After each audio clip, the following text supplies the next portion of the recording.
Hi, everyone. My name is Harry, and, oh boy. I got nothing better to do, man.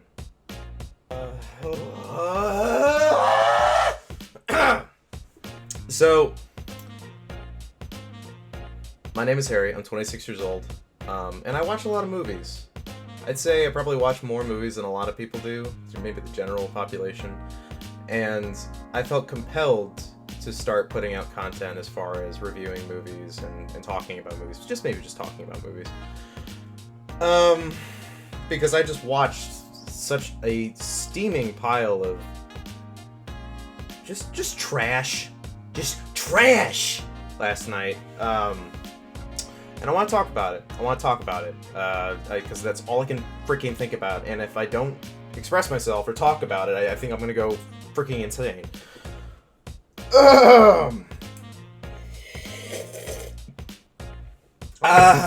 So, anyway, me and my roommate, Andrew, are doing a podcast. We haven't put it out yet, but we will in the future, where we talk about movies together, usually about an hour and a half.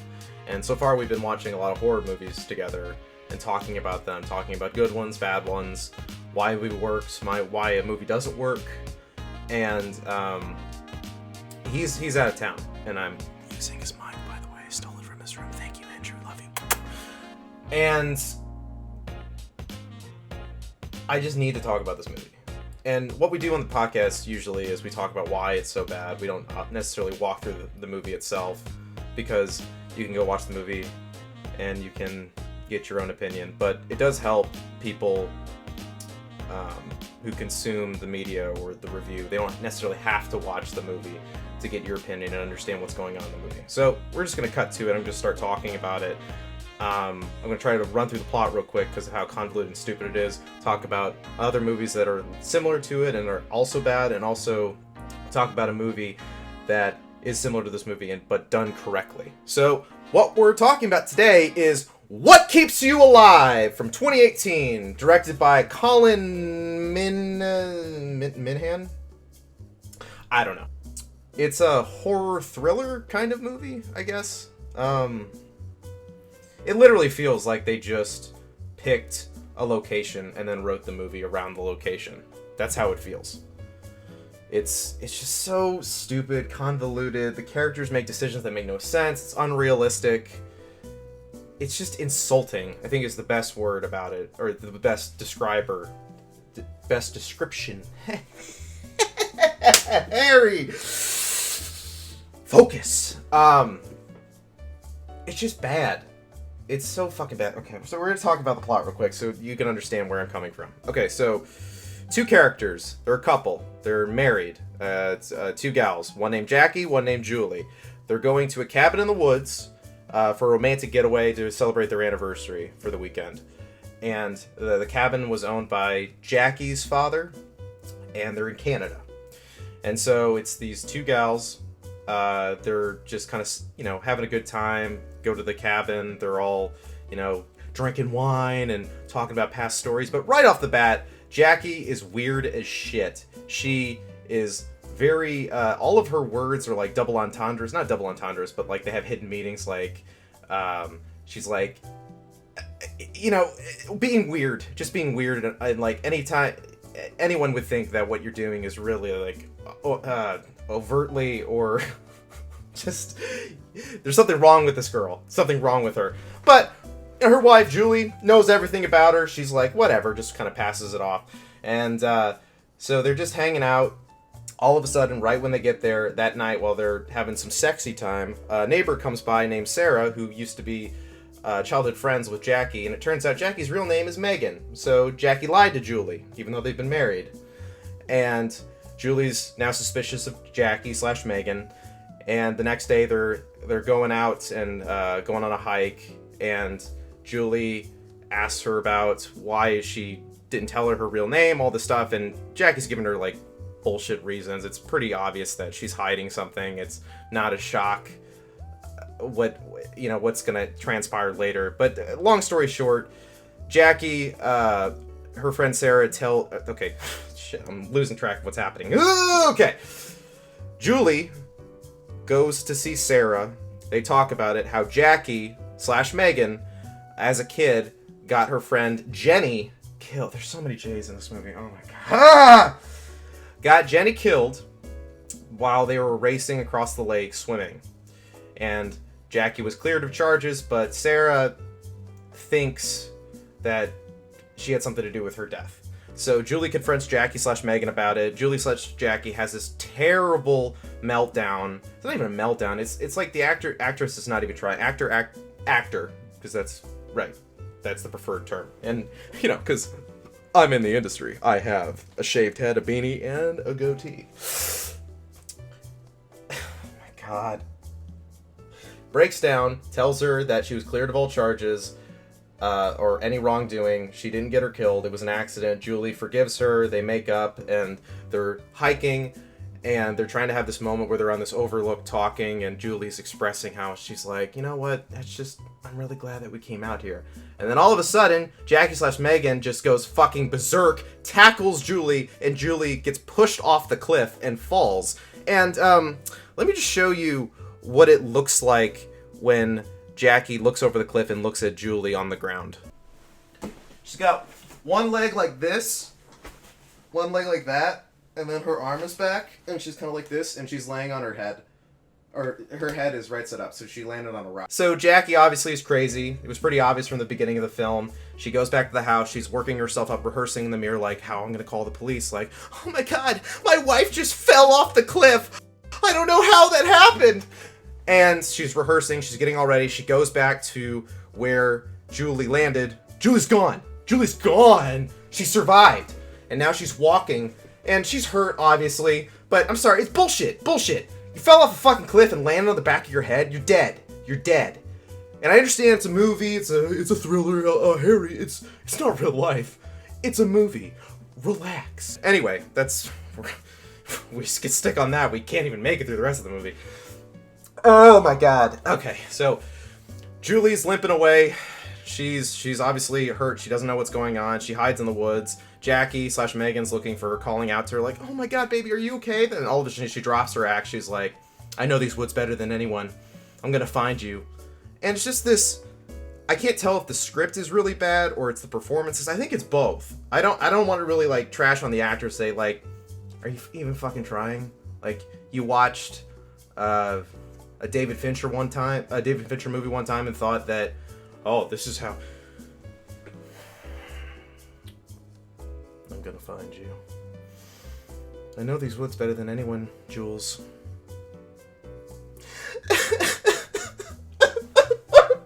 What am I gonna do without my wife? Don't you move.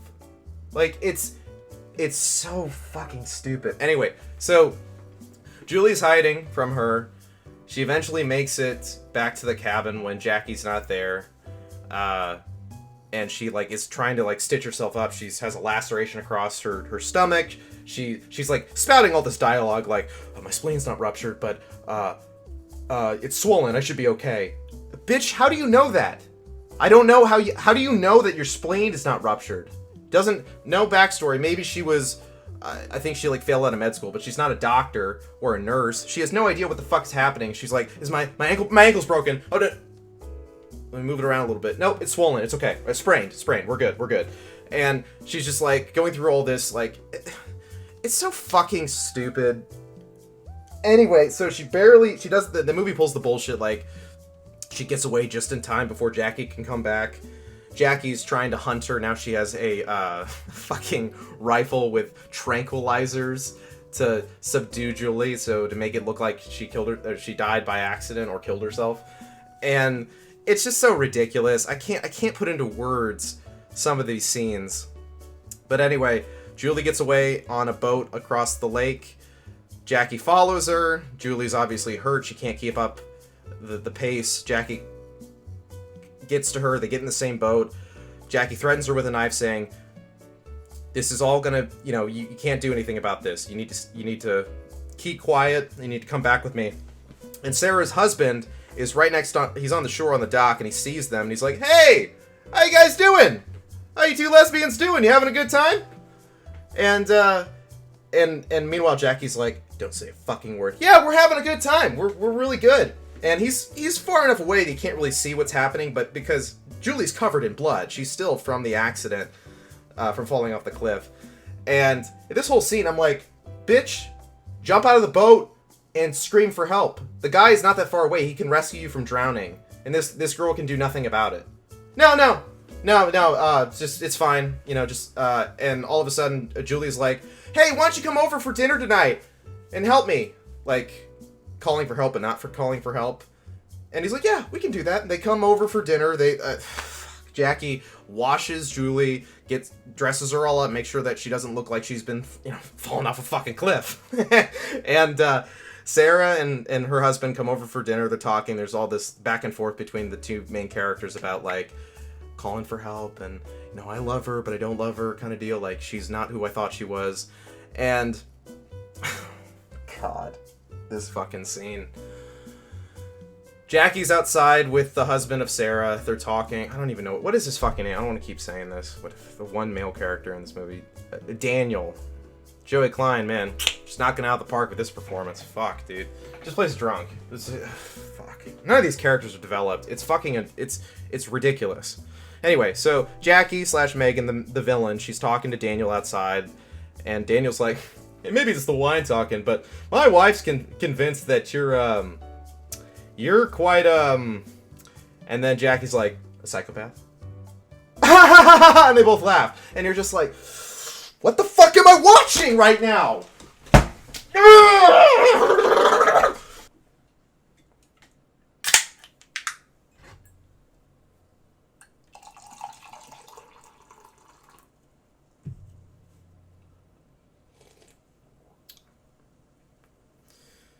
It's not much better.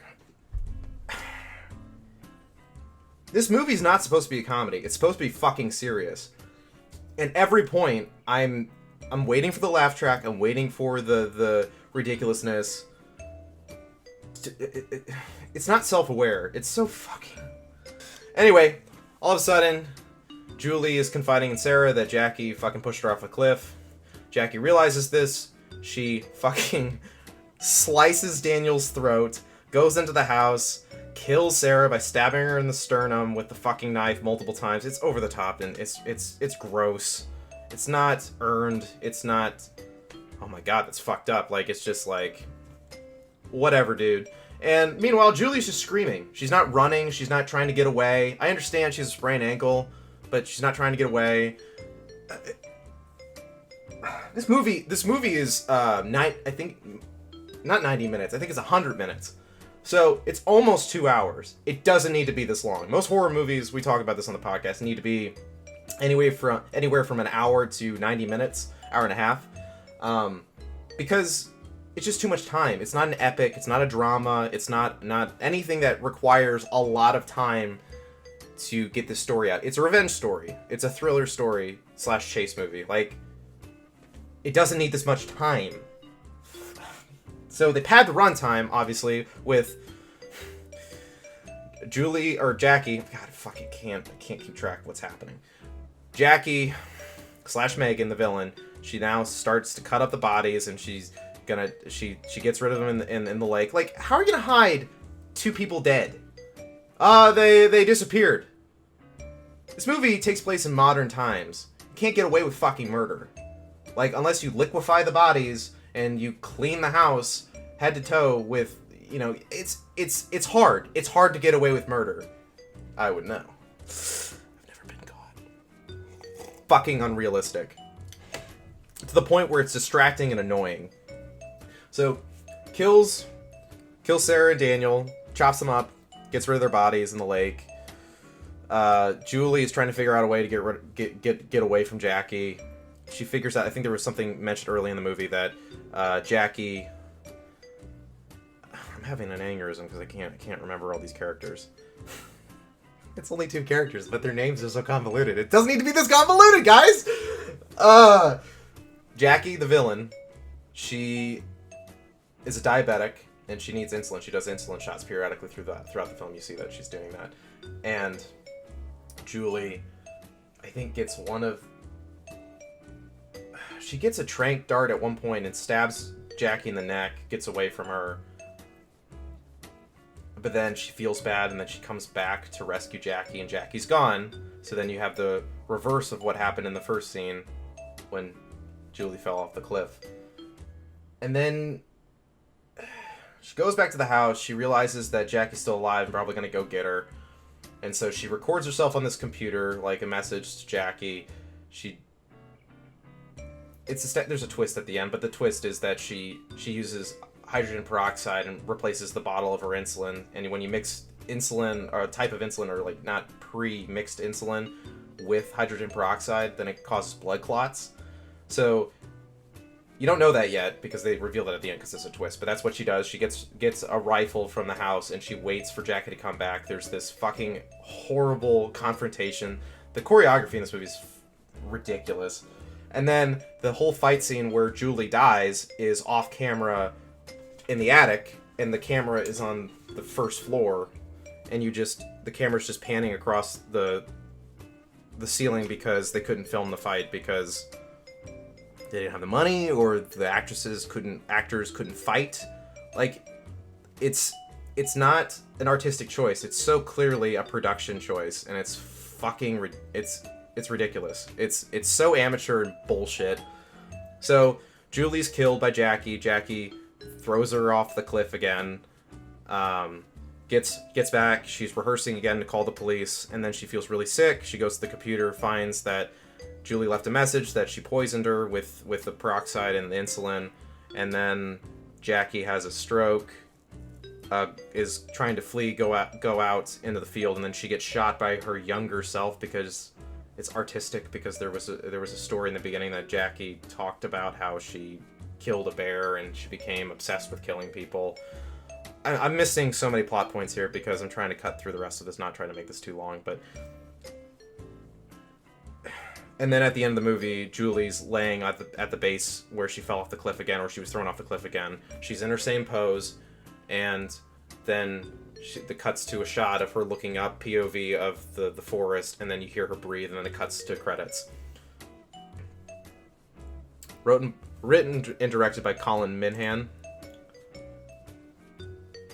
He's part of a duo with Stuart Ortiz, the Vicious Brothers, and they wrote and directed The Grave Encounters, Grave Encounters 2, Extraterrestrial. Well, maybe I'll insult Colin Minhan because he's solely responsible for What Keeps You Alive. From Harry, Colin Minhan, go fuck yourself, dude. So,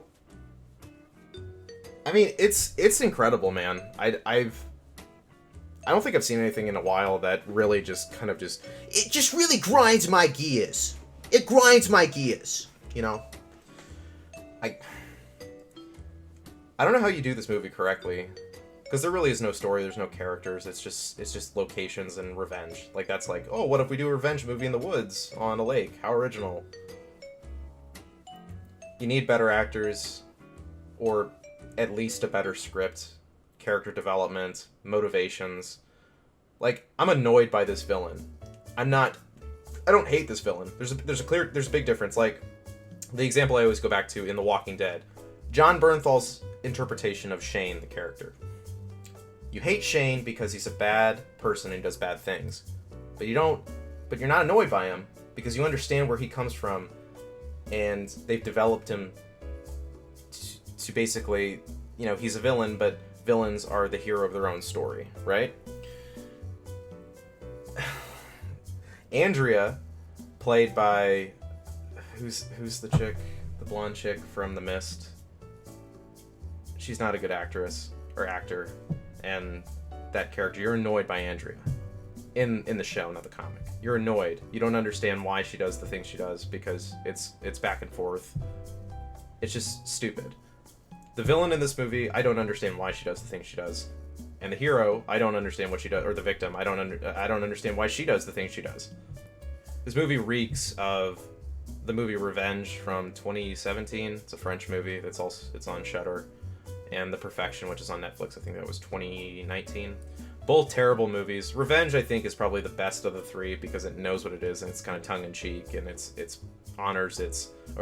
pays homage to the genre of revenge. female revenge stories. But in that movie, another girl gets pushed off a cliff and survives.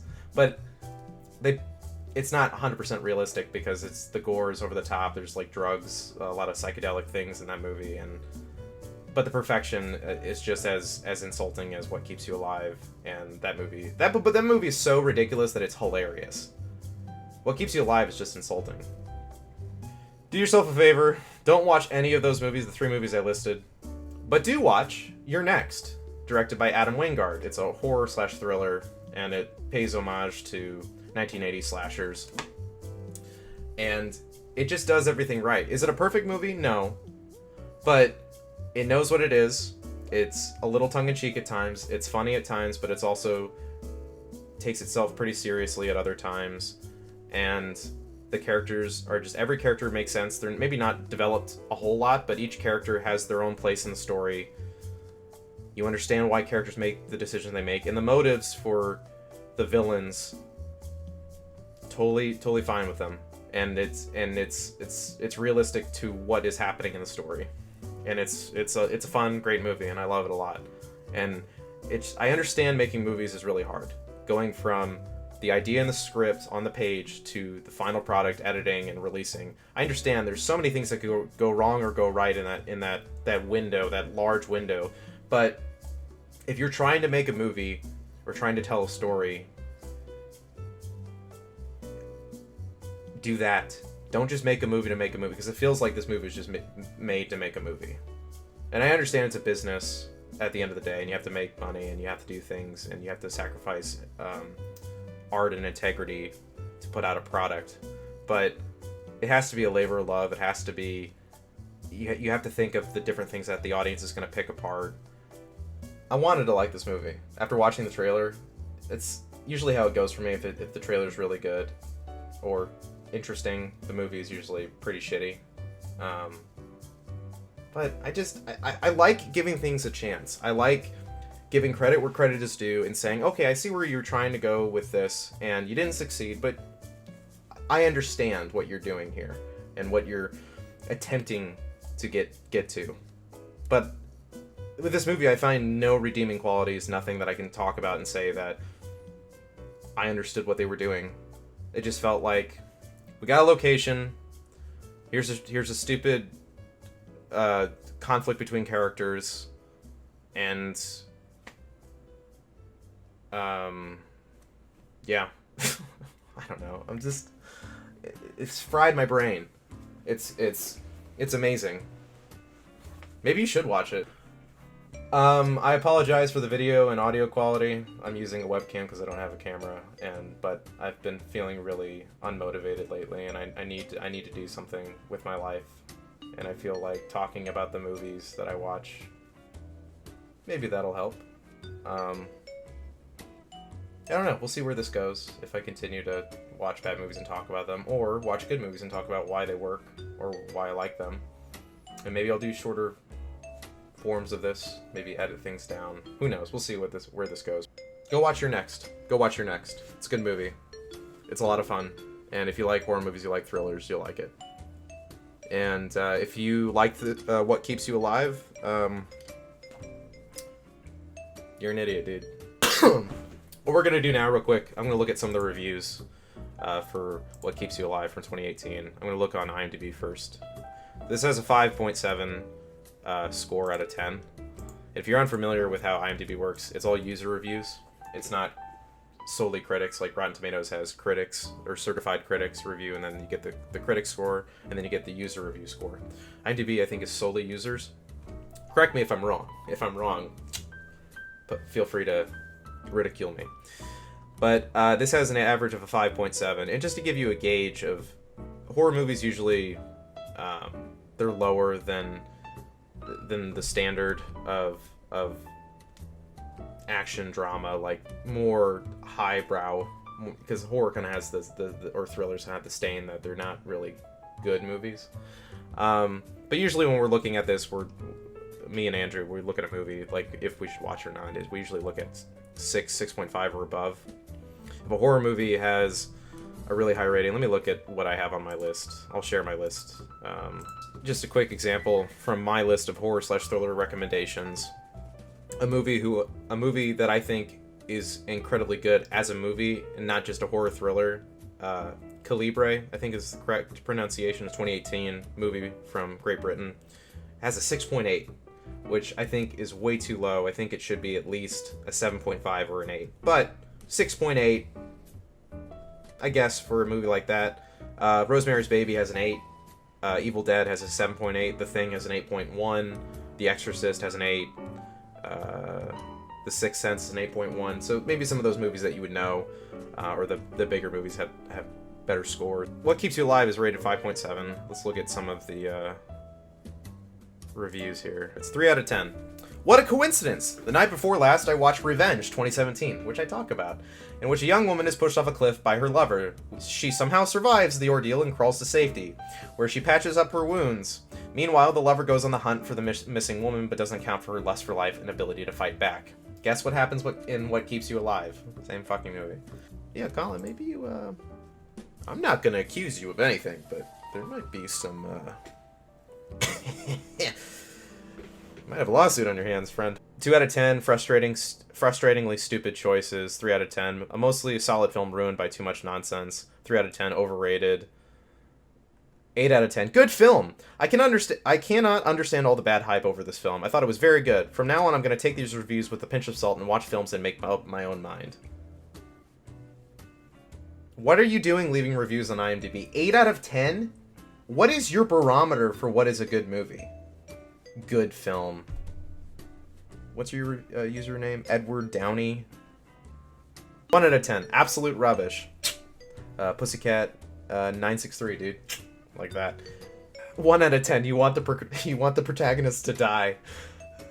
I guess. I don't know. 5.7. This score should be much, much lower.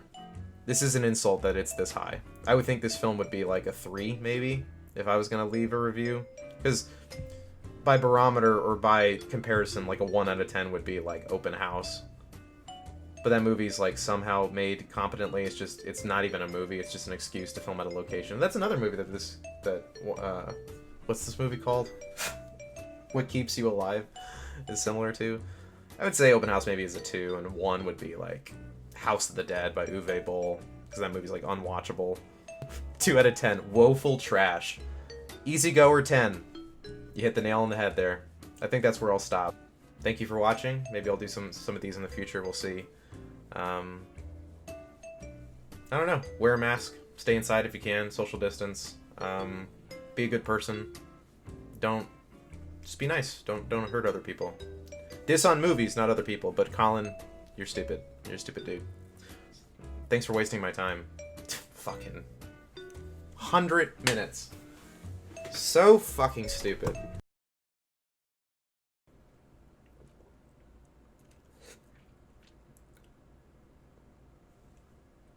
This was the worst decision. Modelo in a coffee cup. That's not good. Ugh.